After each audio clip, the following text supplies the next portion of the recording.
right. Hello, everyone, and welcome to our Indigenous Entrepreneurship Podcast. My name is Brendan Wylie-Toal, and I'm joined here today by Jacob Crane. Jacob, how are you? Good. Thank you so much, Brendan, for having me on the Indigenous Entrepreneurship Podcast today. I guess I should introduce myself in my traditional language. Danitara Siza Jacob Crane.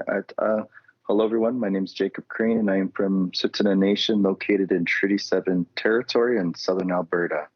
Yeah, thanks, Jacob. So we're going to learn a little bit more about you through the podcast here, but for the listeners' sake, one of the things I've come to learn about you is that for any given time when we might hop on a call, you could be coming from almost literally any part of the world. I think you've joined us from Central America, from Europe, from Canada, obviously the States. Are you in Alberta now, or where are you at the time of recording? I'm currently on the Navajo Nation, located in southern Utah. I guess that would be Four Corners area. The Navajo Nation encompasses parts of Arizona, New Mexico, Colorado, and Utah. All right, so we are going to do a few things in our conversation today, but the main focus is to sort of look back and think about, and reflect on rather, the experiences you and I have had in running some pilot programs for mostly experiential learning as it relates to Indigenous entrepreneurship. Before we get into our direct experiences, though, I want to sort of set the stage for listeners. So for some context, if we sort of rewind the clock back 3, maybe even 4 years, going back 3 or 4 years, St. Paul's University College at the University of Waterloo has been working on developing what will eventually be a full bachelor's program in Indigenous entrepreneurship. But happy to say that at the moment we already have on offer a minor in Indigenous entrepreneurship. And if you're not a student at UW, then you can take it as a diploma. But what we recognized about 3 years ago was that in preparation for introducing all of that academic content and sort of courses designed to help students learn about Indigenous entrepreneurship, we recognized that we would really be well served to have a number of courses and experiences for students to help them understand how to practice entrepreneurship, how to learn the lessons that entrepreneurship allows students to learn, and how to create ventures, essentially. And rather than wait until we had those courses on offer to learn how to run them well, we figured we would be well served to do our own experiential learning and run some pilots of those experiential courses before introducing the minor and the diploma. So that's sort of how we came to meet yourself, Jacob. We were fortunate to get some grants from Canada Service Corps, the Business Higher Education Roundtable, and the Lyle S. Hallman Foundation. And the funding from those grants allowed us to run 3 pilots of experiential learning for Indigenous entrepreneurship. And for preparation of those pilots, we recognized we needed to bring somebody in to help lead the vision and design of the programming. And that's sort of, Jacob, how we came to learn about you and bring you into the team. And might want to start there, actually. So if we sort of think back to, I think it was October of 2020, so two full calendar years ago, which is pretty wild. Curious if you can sort of think back to that time and just share with us what your experiences were like joining post-secondary education with the focus of trying to create programs to help Indigenous youth learn about Indigenous entrepreneurship. What was it like joining the team back in October 2020? It was pretty exciting, actually. I never worked for an educational institute before, so it was a little nerve-wracking. I remember seeing the job posting, and I'm like, okay, this is right up my field, but I just don't know if that's really what I want to do. And so I ended up applying for the position, and I was fortunate enough to get a call back from you guys saying that, hey, we want to offer you this position to help lead these programs that were at the time experimental. I guess that's the right word. But I was pretty nervous, and at that time, I was so used to leading the charge, and when you're in an educational institute, you have to change that mindset of like, okay, now you're not leading the charge anymore. You're actually taking a step back and letting other people lead that charge, and it's your job to kind of point them in the right direction. So it was pretty neat to kind of come on board and help craft these programs from an Indigenous lens and then from an Indigenous perspective. I think that's something that St. Paul's University College, in partnership with the University of Waterloo, has really kind of given me the freedom to do, is to help carve out that Indigenous perspective on the program. If I remember right, we were talking about it after we hired you into the manager role, the Indigenous Entrepreneurship Manager role. But if I remember right, talking about it afterwards, you sort of saw the posting and applied at like the last hour. Do I remember that right? Yeah, it was the last hour. I was so surprised that I even got a call back, because I was like, there's no way I'm going to get this job, because it's just not. But I guess that's just how fate works, and that's how the creator wanted it to be.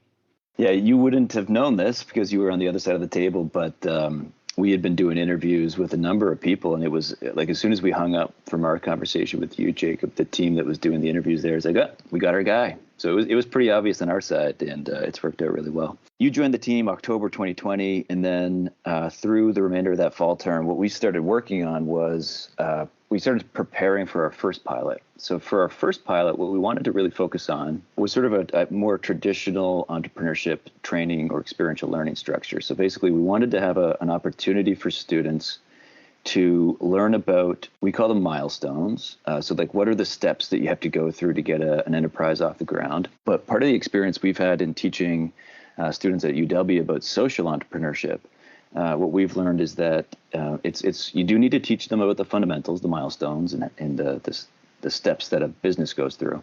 You also need to teach the students about how to be entrepreneurs, though. So there was a sort of equal focus on the milestone part of it, and then how to get students to adopt entrepreneurial mindsets and to really start thinking about some of the skills they'd be well served to have and to craft to put them in a position to be successful with entrepreneurship. So through the end of 2020, we started drafting a program outline, drafting marketing materials. I think, Jacob, you even made from scratch our posters and stuff like that. And then some of the work that you were really directly involved with was getting some guest speakers in the queue so that we had some Indigenous entrepreneurs for the students to learn from, to sort of see some models of success, which I think was really, really important, actually. And then you also put together some videos. You're a video guy yourself. You're an entrepreneur. And I remember being struck by the quality of the videos, the full, the sort of set that you had built. And we ended up with these sort of short 2-minute vignettes that we were able to share with students ahead of each of the different sessions. But what we ended up with in the new year was a program that ran through 8 sessions. Jacob, you called it the bow and arrow approach. And I can run down the different session topics here, but wondering, for the benefit of the listeners here, like what do you remember about trying to sort of create almost from scratch a program for students, a short program for students that focused on Indigenous entrepreneurship? Because it is a somewhat nascent field. It's sort of early and emerging, right? Yeah, that was a little challenging for me, because I had been so used to, being the lead on projects and initiatives and these small businesses that I had to stop, turn around and take a look at it and be like, okay, how can I shape a program that is Indigenous, has that Indigenous worldview on it, so that it sticks with the students a little bit longer, but also, it walks them through starting a business from an Indigenous, I guess, perspective and context. So it was a little challenging at first, but we were able to kind of craft out this bow and arrow approach to starting a business. And I know that there were some steps that we skipped, but I mean, it's really hard to go through each milestone in like an 8-week, 4-week timetable there. So, but we were able to kind of put it together, but it was a little nerve-wracking at first, I will admit. But I think it was really good to have those speakers kind of come in to help facilitate that, because we had some of the best Indigenous entrepreneurs come in from the game, and I learned a little bit from them, and the students taught me a lot as well. So it was pretty cool, though. Things kind of came together, and we've just improved that system. So it's been pretty wicked, I would say. Yeah, you're right. We did have You put together an amazing roster of speakers. So, for example, one of the sessions or milestones we talked about was the importance of ideation and prototyping or practicing, as you framed it. You were able to get Jen Harper from Cheekbone Beauty to come in. We had Kim Tilson from the States talking about the importance of storytelling and pitching and the role that played in helping her build her business. Dr. Horsethief talking about financial planning, and Joy Montoya talking about artwork and Indigenous marketing. A really strong lineup of guest speakers to help the students not just learn about the particular step that a business should go through, but also how different Indigenous entrepreneurs sort of experience that work. So the way that first pilot ran, it was 8 weeks. I sort of thought of it as a course on the fundamentals of Indigenous entrepreneurship in addition to the competencies of Indigenous entrepreneurship. So some of the skills and mindset stuff that we put into the curriculum there included entrepreneurial hunting and gathering skills, which I just love the framing of, Jacob. And we had really strong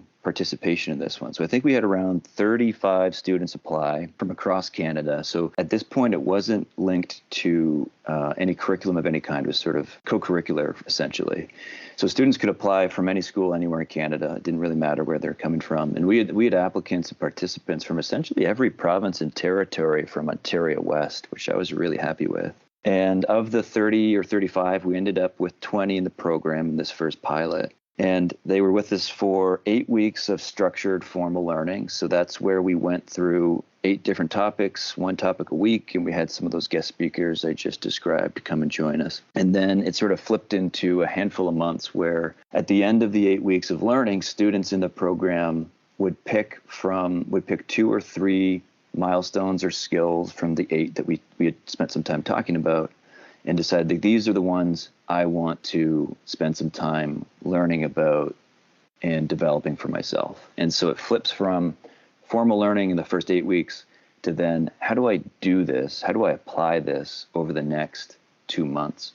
And in that second part there, they worked with you, Jacob, as a mentor to sort of help them navigate their way through their experiences with those milestones. And it culminated with a pitch of sorts. So students who were interested in competing for a financial prize recorded some videos to sort of articulate the work that they had done. I would say it was a really interesting experience. It was a really successful first crack at it. There were a couple broad themes that emerged for me if I sort of think back to that whole first pilot as a whole.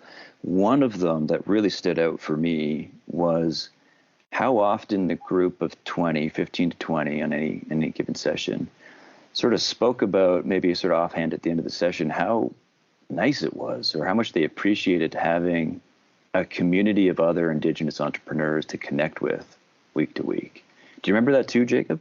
Yeah, I remember that. I think that was one of the goals, was to build community within the cohort, because I had been a part of different programs from across the land. And one thing that, would happen is they'd bring us all together, and it would be like a short 1 or 2, 3 day program. They'd run us through it, and then we'd never talk to each other again, and I thought that was kind of something that I didn't want to do here. And so I was really big on building community, and it's almost like a family, of Indigenous entrepreneurs where they can come together and support each other. And I would even share personal story about, after the program ends, support each other, because it's not just a network. You guys are now a family. And if you see each other, in real life or online, like each other's posts and support each other that way, because this Indigenous entrepreneurship road, at times it can be a little bit lonely.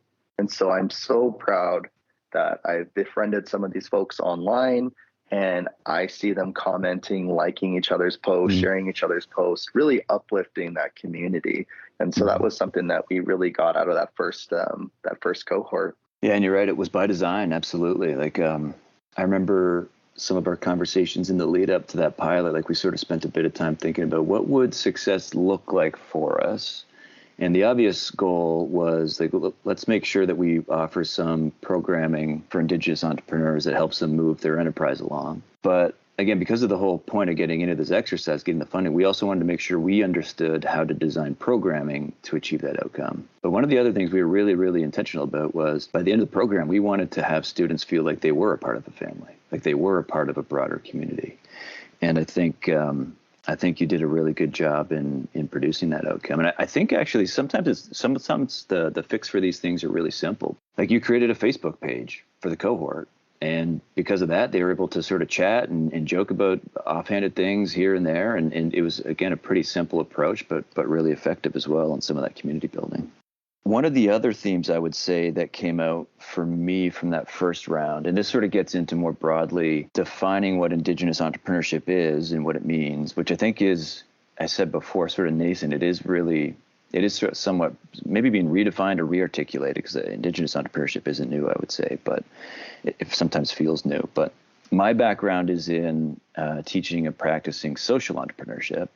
The goal of social entrepreneurship is like, okay, we're going to run a business, but in most cases, when we're running a business, the desired end is profit and financial gain. When you're a social entrepreneur, that profit and financial gain is actually a means to another end, which is usually, or should be rather, how do I use that profit and growth to redress social and environmental problems? So that the profit is really a means to an end. But one of the things that I've experienced with social entrepreneurship that I wasn't sure would be mirrored in Indigenous entrepreneurship, but ended up absolutely being mirrored, was there was a real tension with the group in that first pilot. And it was similar again to the students I've worked with over the years in social entrepreneurship around profit makes me uncomfortable. Running a business, I do want to run a business, but the idea of growing profit feels like I'm exploiting. The challenge I've had with social entrepreneurs over the years was to help them recognize that profit isn't a bad thing, because if there is no profit, there's no enterprise. And if there's no enterprise, there's no ability to redress those social environmental problems that sort of got them into the work in the first place. So I guess I wasn't necessarily surprised to see it mirrored in the Indigenous entrepreneurship cohort. I was actually kind of reassured because it sort of reinforced the value of some of my experience and teachings that could be offered. But what was your perspective on that, Jake? Were you surprised by that, or was that sort of obvious to you as a sentiment that we might have bumped into? Wasn't too obvious. I had a feeling that was going to happen, because I feel like Indigenous entrepreneurship, it does mirror social entrepreneurship a bit, but I think like even where we start, usually when that Western context, you talk about profit or business structure, and then it's like, opportunities and community. I feel like with Indigenous entrepreneurship, you flip it around and you immediately start with the community. Mm-hmm. What can you do for the community? What are the positions and opportunities that you're starting with that you're presenting the community, so that they can be engaged and that they have buy-in on that business. So I immediately go to the community, and then from there it's opportunities. Mm-hmm. And then we start to get into abundance of the community and of yourself. And then that translates into healthy living. And so the profit is really the fourth step. It's community, opportunities, abundance, and then it's healthy living, which is profits, right? And so I think it's just flipping that around and kind of decolonizing that approach to business. I think that's the one thing that we kind of started to see. I mean, I kind of knew it, but I didn't really understand it until I saw what these facilitators were talking about, what these young students were kind of trying to explain to me. And so now I get it. You just flip it and start with the community first. Yeah, that struck me too across the board. I think unanimous, actually. And whenever we asked folks, like, why are you wanting to start a business? The ultimate goal was, I want to improve the quality of life for my community, which is actually really important, I think, for people to hear, because sometimes the sense I get is that because entrepreneurship is inherently individualistic, right? Like entrepreneurs are sort of thought of as trailblazers, these lone wolves that sort of go out to build their own business, and it's sort of win at all costs. That's sort of the prevailing perception on the Western side, at least. That's really not what it's about on the Indigenous entrepreneurship side. It really is like, yeah, I may be an individual trying to start a business here, but my whole goal is actually to bring more wealth and prosperity to the people around me, to the people in my community. That it was really humbling, really encouraging to see and hear that, actually. Yeah, Indigenous entrepreneurship, it's all about the collective. And I think that's where we as Indigenous entrepreneurship, coaches and mentors, we really have to change that narrative of, it's not about me. It's not about that individualistic journey. It's about the collective and the community and improving the wellness of the community from that small business or enterprise perspective. Were you surprised at all? So again, there were 20 students in that first round. About 11 to 15 would come on any given session, but of those 15 to 20, there's a pretty interesting range of both types of business, but also entrepreneurs, I guess, like where students were starting from. Some had established businesses, some were really just sort of thinking about what they might do. Were you surprised, I guess, more by the latter, like the different types of businesses that were in the first round, or were you encouraged by it, or did you learn anything from it? I was surprised by one of the businesses that were started, or I guess one of our students were embarking on. It was a laser company where she would take pieces of wood and she'd engrave traditional languages on the wood there. And I thought that was really interesting because she was trying to get involved into language revitalization and preservation. And, she would take the laser and she'd draw animals and she'd put the language underneath that.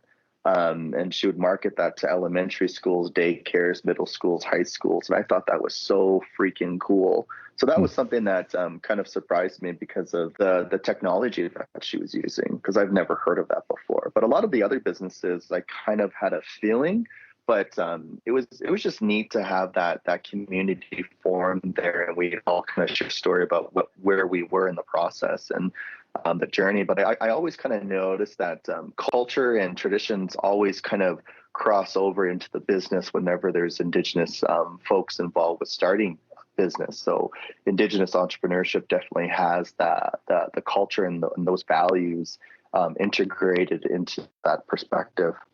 Yeah, I would say at least 3/4 of the businesses had Indigenous culture integrated in some way into the core values or meaning of the product, I think. I mean, there's a couple others that maybe weren't as culturally linked. I think there's one guy who's creating like a Pokemon trading card business or sort of like a gaming business, right? Yeah, Elliot was doing that. I thought that was pretty neat, which was really interesting, but that was cool.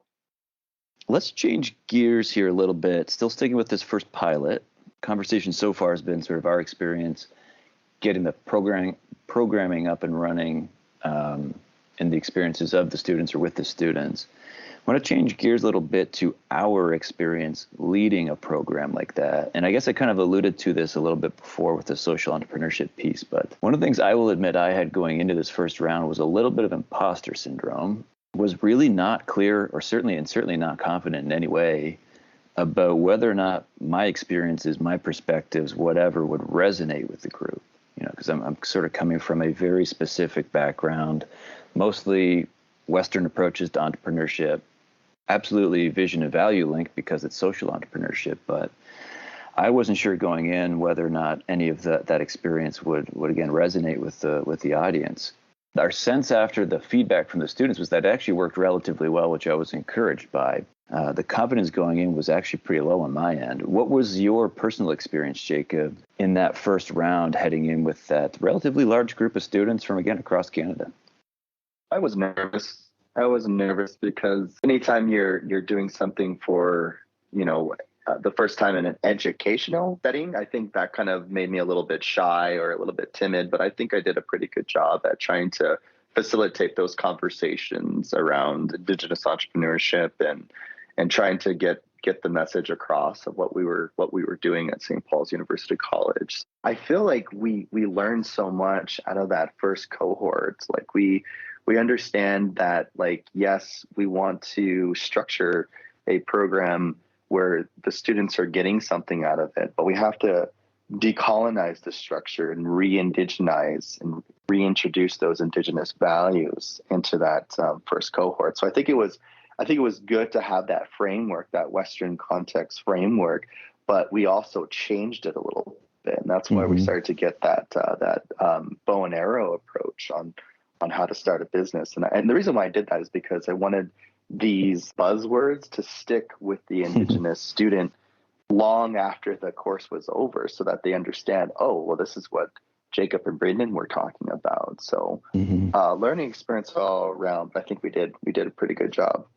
Yeah, I don't know if we've We've actually talked much about this, but maybe we can do it a little bit now. We are sort of coming from different language bases, maybe the same ultimate process stuff around venture development, but different frames, different perspectives. What was your experience like working with me? Because here I am week to week sort of talking about venture creation, milestones, and all these really Western terms and concepts.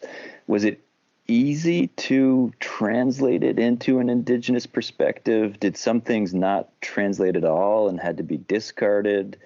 Yeah, what was that experience like?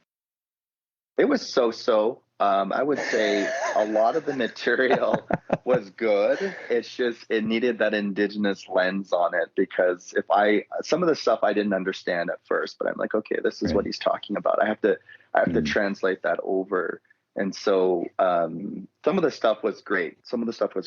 But some of the stuff I was like, okay, we have to change this a little bit, or completely change the name of it. Otherwise, because it sounds a little too Western. So I had to do a little bit of work there. But again, some people would argue with me saying that, hey, this is actually really good stuff here. And then I would say, well, yeah, that may be so, but we have to translate that over so that regular Indigenous students can understand what this means, and that will stick with them long after the program is over. And so that was my main goal, was to translate that terminology and those words and re-indigenize them so that folks can understand what that message was. So it was a lot of fun, though.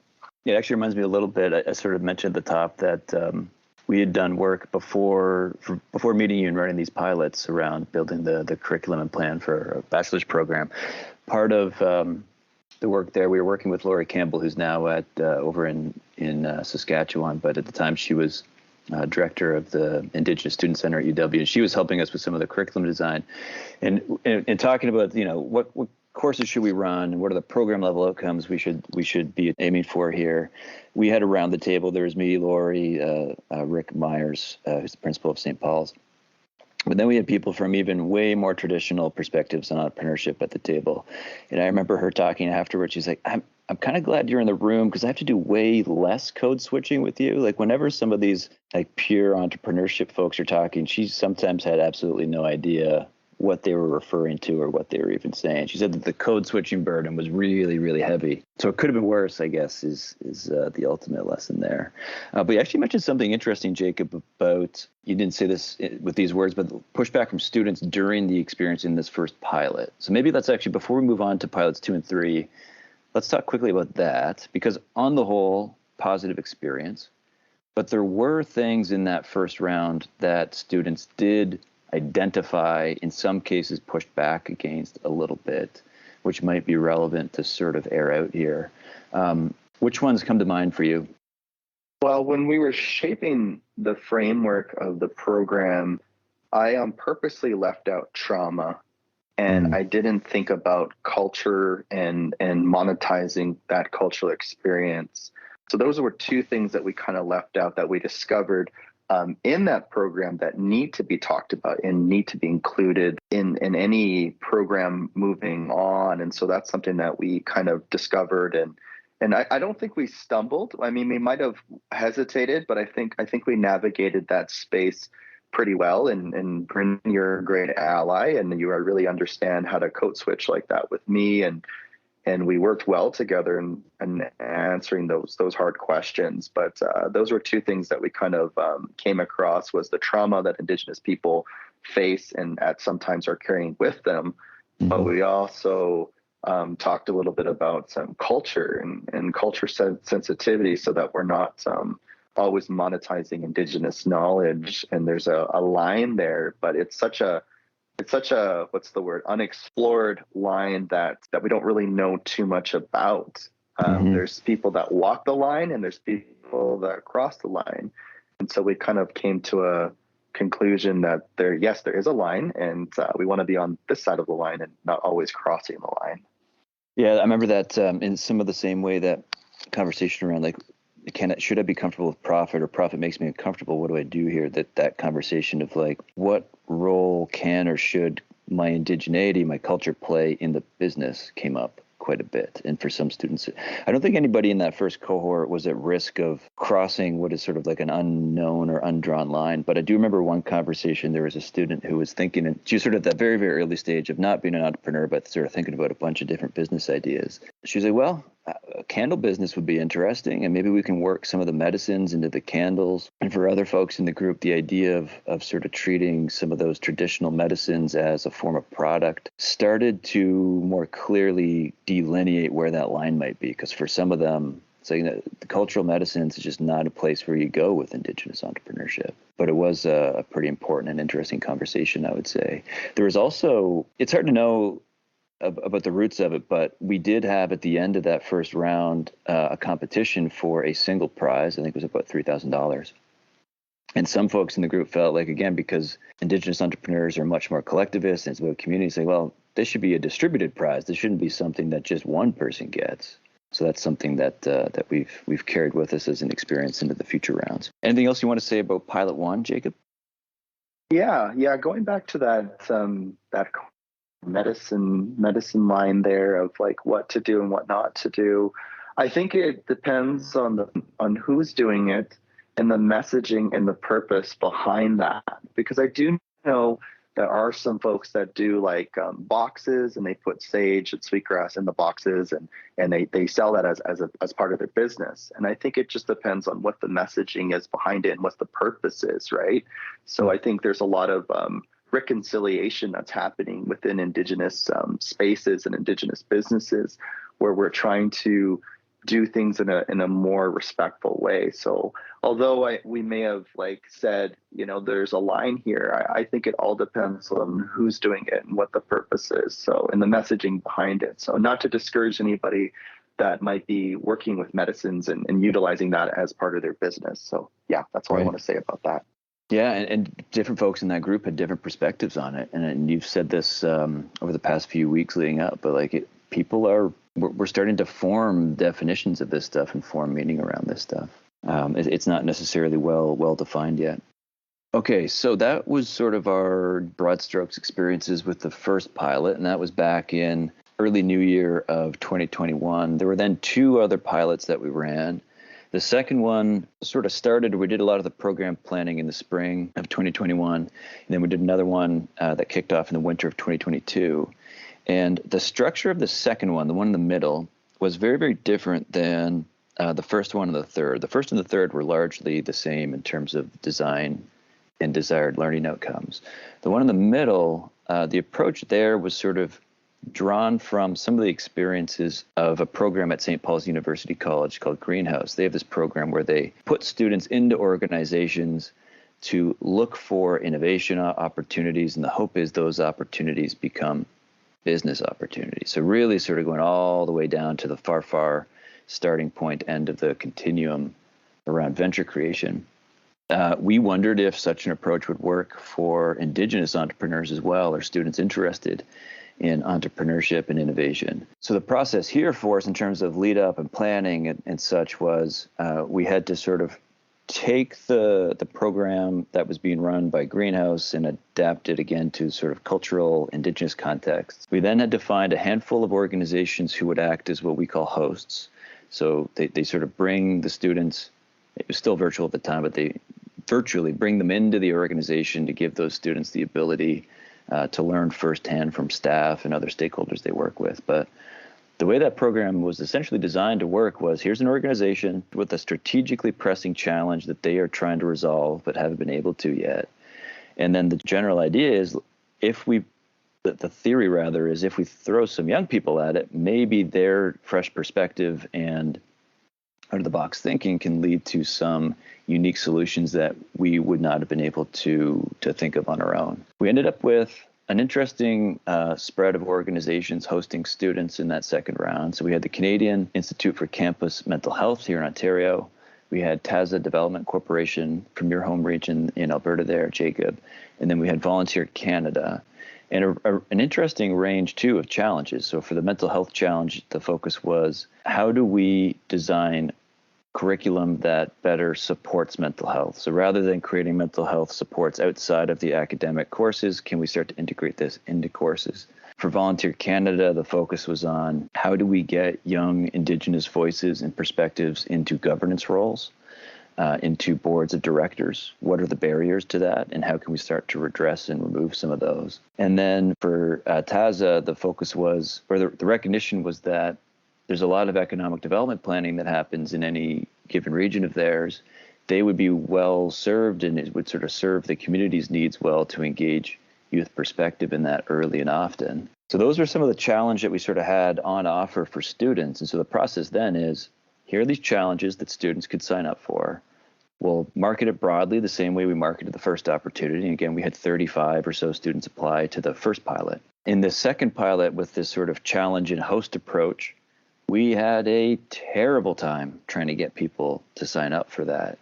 And so our experiences with this one have much less depth because there's just less total experience to draw on. We ended up with, I think, 5 students in total, and there's some attrition even from those 5 as that second pilot went along. And some of one of the most obvious themes for me that emerged from this one was, and I guess we don't know for sure, but our sense is that this was the case, that some of the code switching actually that we maybe did a better job in pilot 1, we did a less good job of in this second round. It was very much framed around, it's called the Community Innovation Program.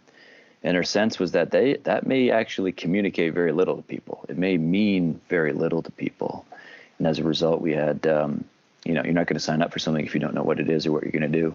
So we had a very difficult time getting students to sign up for that one, although we did end up, as I said, with 5 or so. And they were placed with TAZA Development and the Campus Mental Health Association. So I'm curious, Jacob, what was your experience with that community innovation program?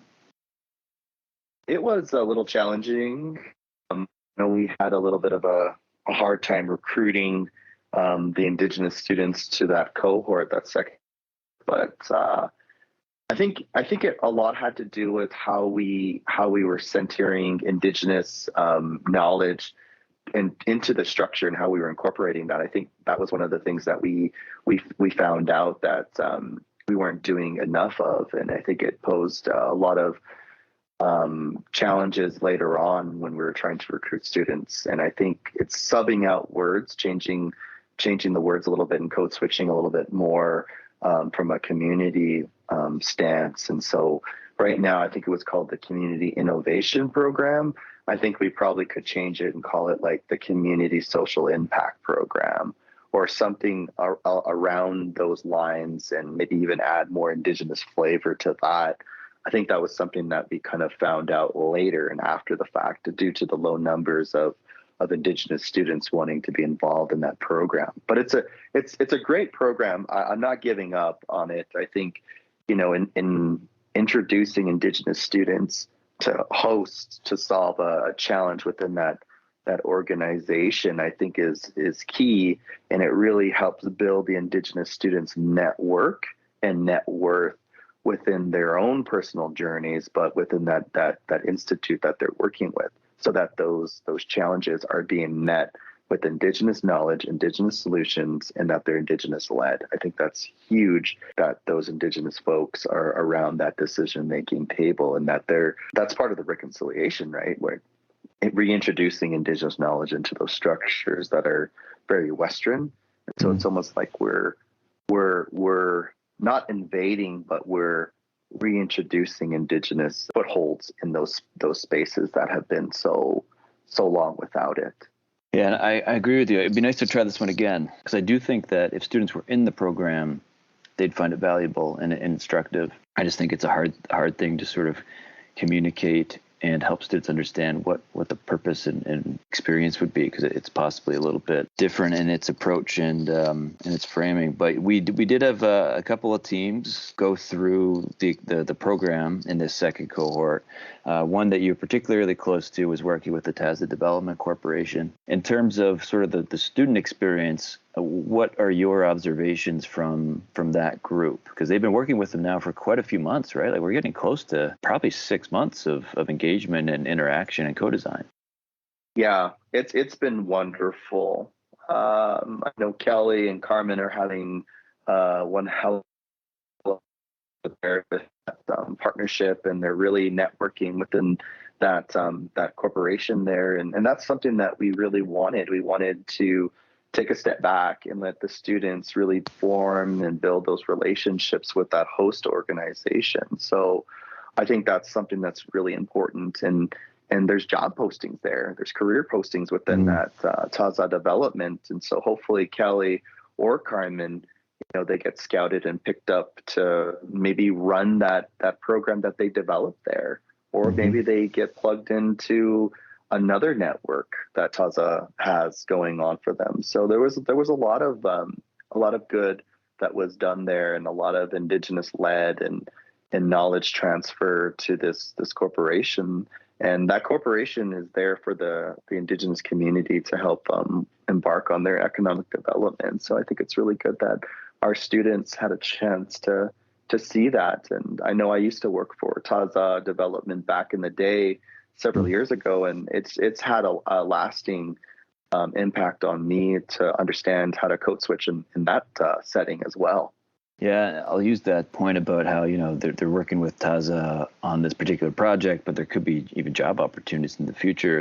I'll use that as a jumping off point to the third pilot. So just quickly, stage setting here. The third pilot was very similar in structure to the first. So it was focused on the fundamentals and skills and competencies of Indigenous entrepreneurship. The difference here was that it was run in the first one. We sort of had a broad call for participation. You could sign up if you were an Indigenous student from anywhere in Canada.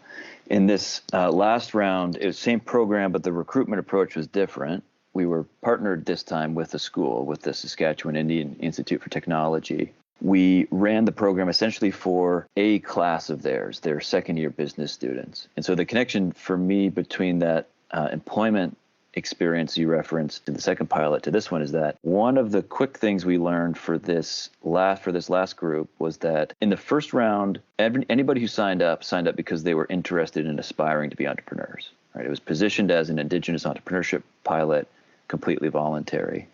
When it was course length at SIT, SIIT, it wasn't voluntary. It was a required course of students in their business program.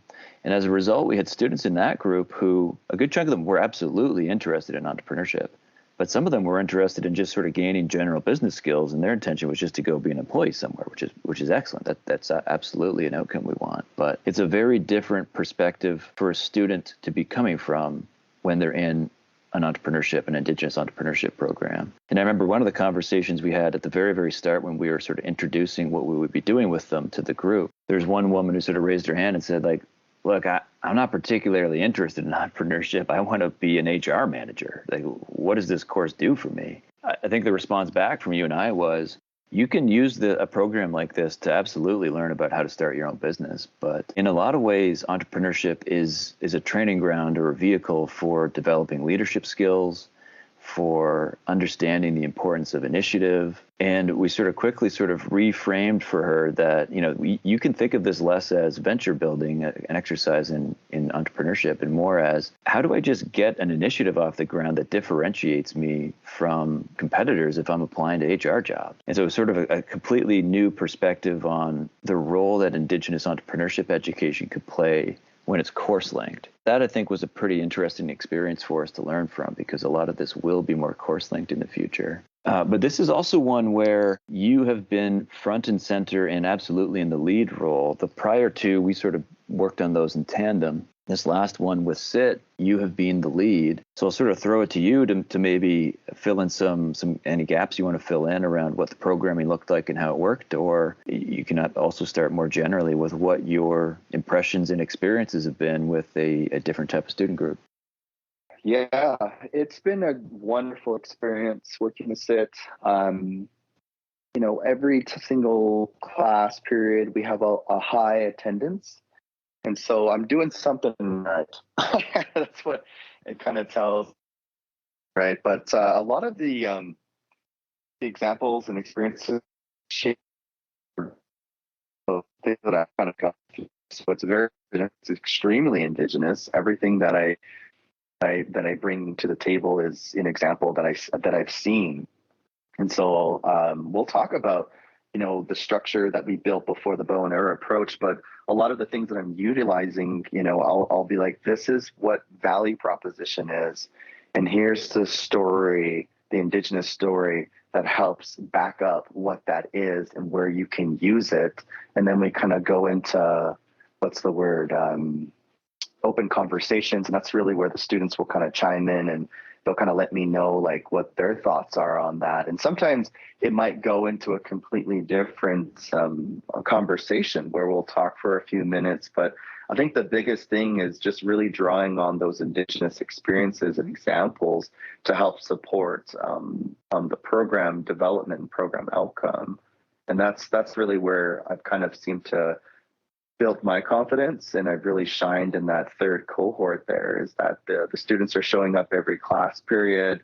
We're using Indigenous examples right through, even though we did do that in the first cohort, but I feel like it's a little bit more heavier in this last cohort. From a high level, I think the students are walking away with those leadership and entrepreneurship skills that they're going to take with them for the rest of their lives, because entrepreneurship, it impacts you in different ways, especially if you decide to be an employee and you want to work for somebody. It teaches those leadership fundamentals from an Indigenous perspective. It's all there. It all makes for a healthy outcome, a healthy life. And you draw upon those experiences and those examples all throughout your life. So whenever we teach these fundamentals of Indigenous entrepreneurship, these students are taking them with them forever. And that, to me, is the ultimate goal. Whether they start a business or not within the next 2 to 3 years, that's great. I want them to do that. But I feel like the more important thing is for them to learn something, and for them to take that something long after they leave our program, long after they forget Jacob and Brendan, long after that they take those skills with them for the rest of their lives. And I think it's great that you use that HR example, because a lot of the students are like, I don't want to start a business. I'm just taking this class because it's a requirement.